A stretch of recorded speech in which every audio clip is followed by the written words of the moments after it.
Hello दोस्तों, मेरे channel में आपका स्वागत है। दोस्तों, क्या आपने कभी सोचा है कि बड़ी बड़ी कंपनीज पैसे कैसे जमा करती हैं? ये एक बहुत ही दिलचस्प प्रक्रिया है जिसमें कई चरण होते हैं और बहुत सारी रणनीतियां शामिल होती हैं। कैसे वो अपने बिजनेस को और बड़ा बनाती हैं? ये सवाल हर किसी के मन में आता है, खासकर उन लोगों के जो खुद का बिजनेस शुरू करना चाहते हैं या फिर निवेश करने की सोच रहे हैं। इसका एक तरीका है आईपीओ यानी इनिशियल पब्लिक ऑफरिंग। आईपीओ के जरिए कंपनीज अपने शेयर्स को आम जनता के लिए उपलब्ध कराती हैं। ये एक ऐसा जरिया है जिसके जरिए कोई भी प्राइवेट कंपनी पब्लिक हो जाती है।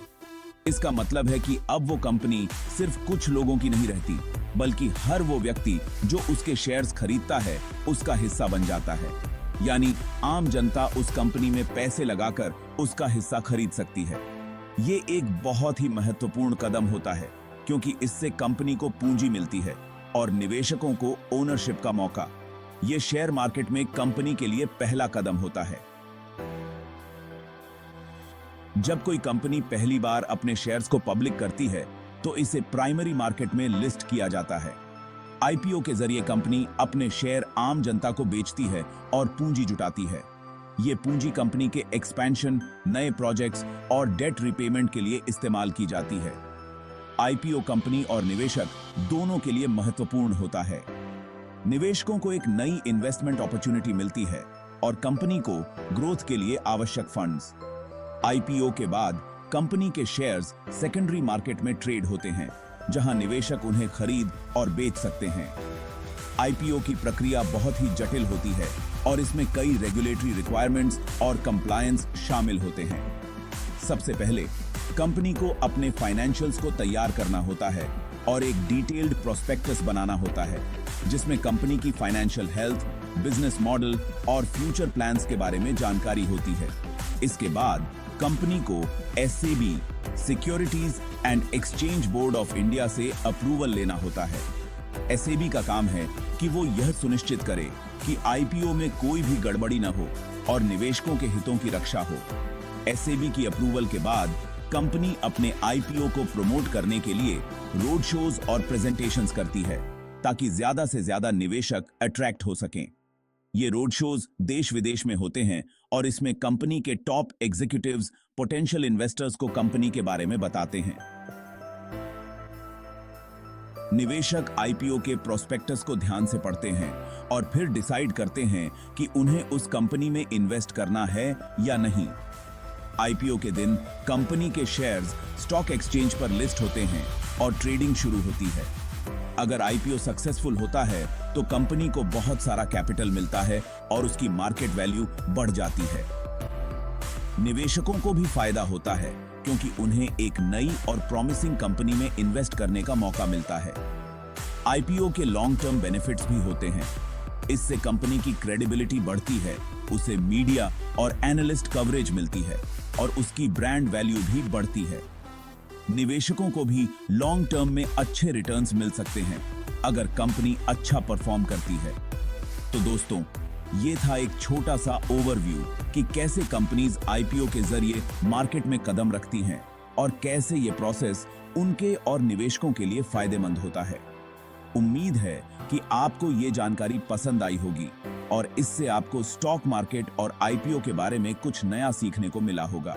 धन्यवाद। आईपीओ का प्रोसेस काफी इंटरेस्टिंग होता है। यह एक लंबी और जटिल प्रक्रिया है जिसमें कई चरण शामिल होते हैं और हर चरण का अपना महत्व होता है। सबसे पहले कंपनी को SEBI, securities and exchange board of India के पास अपने सारे कागजात जमा करने होते हैं। यह कागजात कंपनी की वित्तीय स्थिति, उसके प्रबंधन और उसके भविष्य की योजनाओं के बारे में विस्तृत जानकारी प्रदान करते हैं। एससेबी एक सरकारी संस्था है जो शेयर मार्केट को कंट्रोल करती है। इसका मुख्य उद्देश्य निवेशकों के हितों की रक्षा करना और बाजार में पारदर्शिता और निष्पक्षता सुनिश्चित करना है।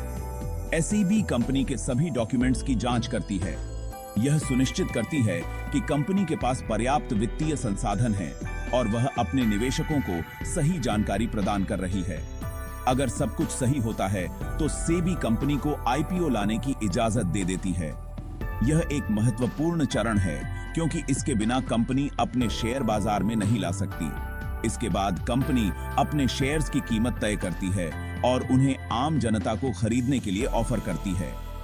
यह प्रक्रिया भी काफी जटिल होती है क्योंकि कंपनी को यह सुनिश्चित करना होता है कि शेयर की कीमत सही हो और निवेशकों को आकर्षित कर सके। आखिर में कंपनी के शेयर स्टॉक एक्सचेंज पर लिस्ट हो जाते हैं और लोग उन्हें खरीद और बेच सकते हैं। यह वह क्षण होता है जब कंपनी सार्वजनिक हो जाती है और उसके शेयर बाजार में व्यापार के लिए उपलब्ध हो जाते हैं। इस प्रक्रिया के दौरान कंपनी को कई चुनौतियों का सामना करना पड़ता है, लेकिन अगर सब कुछ सही तरीके से किया जाए तो यह कंपनी के लिए एक महत्वपूर्ण मील का पत्थर साबित हो सकता है। आईपीओ के सफल होने पर कंपनी को न केवल पूंजी मिलती है बल्कि उसकी साख भी बढ़ती है। निवेशकों का विश्वास जीतना और बाजार में अपनी जगह बनाना किसी भी कंपनी के लिए गर्व की बात होती है। आईपीओ के बाद कंपनी को अपने निवेशकों के प्रति जवाबदेह रहना पड़ता है। उसे नियमित रूप से अपनी वित्तीय स्थिति की जानकारी देनी होती है और यह सुनिश्चित करना होता है कि वह अपने वादों पर खरी उतरे। आईपीओ के बाद की यात्रा भी उतनी ही महत्वपूर्ण होती है जितनी कि आईपीओ की प्रक्रिया। कंपनी को अपने प्रदर्शन को बनाए रखना होता है और अपने निवेशकों के विश्वास को बनाए रखना होता है। कुल मिलाकर आईपीओ का प्रोसेस एक लंबी और जटिल यात्रा है, लेकिन अगर इसे सही तरीके से किया जाए तो यह कंपनी के लिए नए अवसरों के द्वार खोल सकता है और उसे नई ऊंचाइयों तक पहुंचा सकता है। कंपनीज आईपीओ क्यों लाती हैं? यह सवाल अक्सर उठता है, खासकर उन लोगों के बीच जो निवेश की दुनिया में नए हैं। इसका सबसे बड़ा कारण है पूंजी जुटाना। जब कोई कंपनी आईपीओ लाती है तो वह अपने शेयरों को सार्वजनिक रूप से बेचती है, जिससे उसे पूंजी मिलती है। आईपीओ के जरिए कंपनीज मार्केट से बड़ी मात्रा में पैसा जुटा सकती हैं। यह पैसा उन्हें अपने व्यापार को बढ़ाने में मदद करता है। इस पैसे का इस्तेमाल वो अपने बिजनेस को बढ़ाने, कर्ज चुकाने या फिर नए प्रोजेक्ट्स पर काम करने के लिए कर सकती हैं। उदाहरण के लिए, एक कंपनी अपने उत्पादन क्षमता को बढ़ाने के लिए नई मशीनरी खरीद सकती है। नए प्रोजेक्ट्स पर काम करने के लिए कंपनियां नए उत्पादों का विकास कर सकती हैं या नई सेवाओं की पेशकश कर सकती हैं। यह उन्हें बाजार में प्रतिस्पर्धा में आगे रहने में मदद करता है। इसके अलावा आईपीओ से कंपनी की ब्रांड वैल्यू भी बढ़ती है। जब कोई कंपनी सार्वजनिक होती है तो उसकी पहचान और प्रतिष्ठा में वृद्धि होती है। पब्लिक कंपनी होने के नाते उसे मीडिया और लोगों का ज्यादा ध्यान मिलता है। मीडिया कवरेज और जनता की नजर में आने से कंपनी की साख बढ़ती है। ये कंपनी के लिए नए कस्टमर्स और निवेशक लाने में मददगार होता है। नए निवेशक कंपनी में पूंजी निवेश करते हैं, जिससे कंपनी की वित्तीय स्थिति मजबूत होती है। आईपीओ के बाद कंपनी के शेयर बाजार में सूचीबद्ध हो जाते हैं, जिससे उनके शेयरों की तरलता बढ़ती है। निवेशक आसानी से अपने शेयर खरीद और बेच सकते हैं। इसके अलावा सार्वजनिक कंपनी होने के नाते कंपनी को अपने शेयर धारकों के प्रति जवाबदेह होना पड़ता है। यह पारदर्शिता और उत्तरदायित्व को बढ़ावा देता है। कंपनी को नियमित रूप से अपनी वित्तीय स्थिति की रिपोर्ट देनी होती है, जिससे निवेशकों को कंपनी की वास्तविक स्थिति का पता चलता है।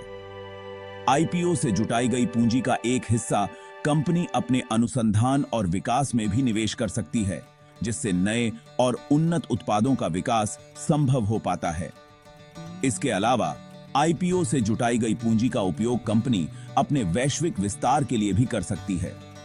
नई बाजारों में प्रवेश करने से कंपनी की पहुंच और ग्राहक आधार बढ़ता है। कुल मिलाकर आईपीओ लाने के कई फायदे हैं, जो कंपनी को वित्तीय और रणनीतिक रूप से मजबूत बनाते हैं। यह कंपनी के विकास और सफलता की दिशा में एक महत्वपूर्ण कदम है।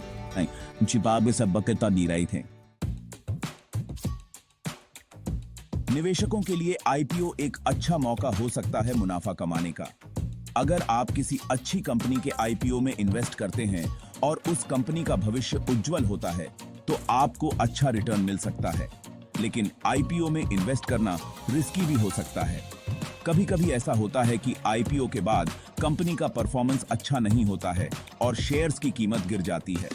ऐसे में निवेशकों को नुकसान उठाना पड़ सकता है।